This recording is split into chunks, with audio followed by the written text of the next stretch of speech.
45 ঘন্টা 27 minute 14 second হতে চললো মামা, কিন্তু একটা সেকেন্ডের জন্য যদি ওরে বলতে পারতাম, কিন্তু ওই আমারে বইলে আছে কেমনে। মামা সিগারেট খেলে কি কষ্ট কমে? জানি না। মদ খাইলে কষ্ট কমে?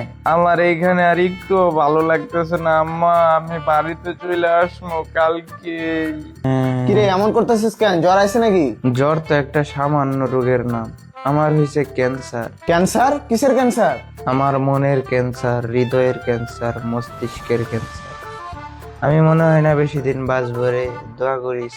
দেখতেছিস তো রাত পোহায়া সকাল হতে চললো, তবু আমার ঘুম আসতেছে না। এই কিসের সকাল? এখন তো মাত্র সন্ধ্যা 7টা। ও, আমার এখনকার 1 সেকেন্ড তোদের 1 ঘন্টার সমান। তেরে প্যার মে, এই গান ওরে এখন অব্দি 1 টাকাও খরচ করতে দেয়নি, রানীর মতো রাখছিল।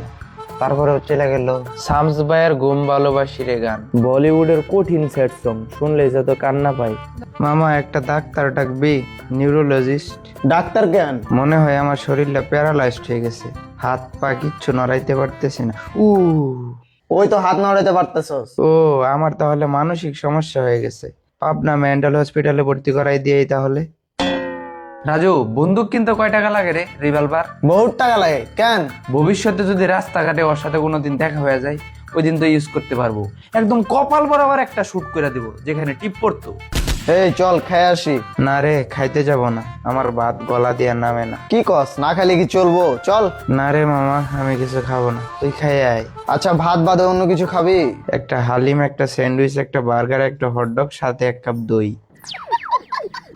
মামা, আত্মহত্যা করলে নাকি মানুষ জাহান্নামে যায়? অবশ্যই, এমনি মারা গেলে তুই মাপ পেতে পারিস, কিন্তু আত্মহত্যা করলে তুই কোনোদিনও মাপ পাবি না। ও, নিয়ম হওয়া উচিত ছিল যারা নারীর ছলনায় পড়ে কষ্ট পেয়ে আত্মহত্যা করবে তারা স্বর্গে যাবে। কেন? কারণ যারা নারীর ছলনায় পড়ছে, আমার মনে হয় তারা দুনিয়াতে এক প্রকার জাহান্নামে স্বাদ পেয়ে গেছে, যেমন আমি। রাজু, আমি বাথরুমে গেলাম। বাথরুমে যাচ্ছিস তো আমাকে বলার কি আছে? এমনি, আমি কিন্তু বাথরুমে যাইতেছি। হ্যাঁ যা। গেলাম মামা। বুঝলাম না, কি সমস্যা তো? মামা, বাথরুমে যাইতেছি একটু কান্না করতে। ও, কান্না করবি? তুই এখানে কান্না কর। না রে, এখানে কান্না করলে তুই বুঝে ফেলবি আমি কান্না করতেছি। মামা, আমি কি দেখতে এতই খারাপ? না রে মা, তুই অনেক কিউট আর হ্যান্ডসাম আছস। তাহলে আমি কি ওর থেকে ভালো মেয়ে বিয়ে করতে পারবো? অবশ্যই পারবি। যা সালা, মনে কর তাহলে আমি ওরে বইলা গেছি। রাজু, তোর কাছে কি এক্সট্রা বালিশ হবে?